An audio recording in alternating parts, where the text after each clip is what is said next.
আচ্ছা, জনগণ মন যে জাতীয় সঙ্গীত, যেটা প্রথম বাংলা ভাষায় লেখা হয়েছিল, কম্পোজ করা হয়েছিল রবীন্দ্রনাথ ঠাকুরের দ্বারা। আর এটা 27শে ডিসেম্বর 1911 খ্রিস্টাব্দে কিন্তু প্রথম এটা কিন্তু কম্পোজ করা হয়েছিল, এবং গানটাও কিন্তু গানো হয়েছিল যখন কলকাতাতে একটা কংগ্রেসের অধিবেশন চলছিল সেই সময়। এবার এটা কিন্তু প্রথম বাংলা ভাষাতেই কিন্তু কম্পোজ করা হয়। তার পরবর্তী ক্ষেত্রে 24শে জানুয়ারি 1950 খ্রিস্টাব্দে এটা সাংবিধানিক রূপে এটা কিন্তু জাতীয় সঙ্গীতের বা ইন্ডিয়ান যে ন্যাশনাল অ্যানথেমের কিন্তু একটা কি বলবো, এটাকে পার্ট হয়ে যায়।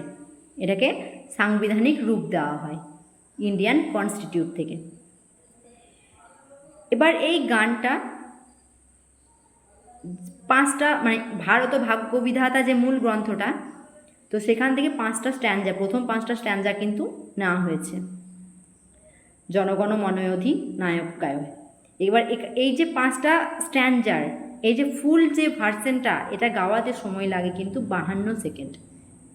এবার কোনো সময় যদি এমার্জেন্সি থাকে, কোনো সময় কোনো প্রবলেম তৈরি হয়ে গেল প্রেয়ার লাইনে, বা কোনো সময় কোনো বিশাল এমার্জেন্সি হয়ে গেল, দেন সেক্ষেত্রে কিন্তু এই জনগণ গানটাকে তাড়াতাড়ি শেষ করবার জন্য 20 সেকেন্ড টাইম দেওয়া হয়।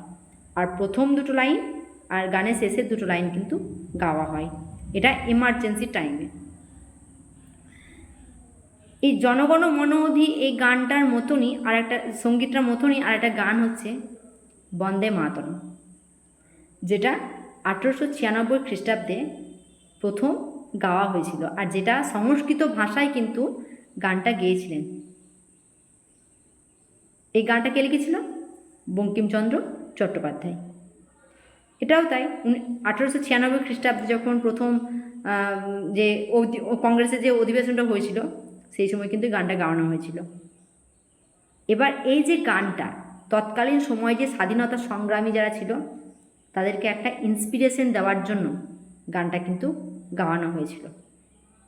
এবার জাতীয় সঙ্গীত যেটা আমাদের জনগণ মন, এবং যেটা জাতীয় গান যেটা বন্দে মাতরম, এই টোটাল দুটো গানই কিন্তু সাংবিধানিক দিক দিয়ে রূপ পেয়েছিল 24শে জানুয়ারি 1950 খ্রিস্টাব্দে। সেখান থেকে তখন থেকেই কিন্তু এই গান দুটোর জাতীয় সঙ্গীত এবং জাতীয় গান হিসেবে কিন্তু সাংবিধানিক রূপ দিয়ে স্বীকৃতি পায়।